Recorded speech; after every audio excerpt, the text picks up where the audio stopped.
তুই বলে তোর ছোট বোনের শাহজাহানের সাথে বিয়ে দিতে চাচ্ছিস? শোন, আমি ইচ্ছা করলে আল্লাহকে বিয়ে দিতে চাই নাই।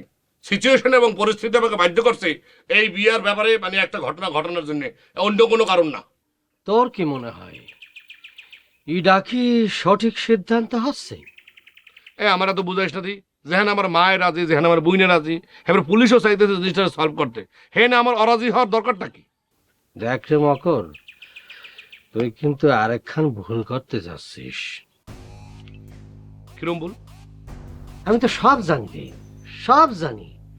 শাহজাহান মাইনকার সিপাই পরে এই বিয়েটা করতে চাচ্ছে।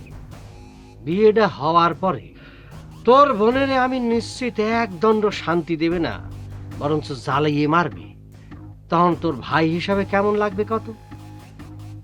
এ তুই তো এটা খুব গভীরের একটা কথা কইছ, এই কথাটা তো আমি চিন্তা করি নাই। এই কথাটা শুধু বলার জন্য আমি এই নিরিবিলি একটা জায়গায় এইখানে তোরে আসতে বলেছি।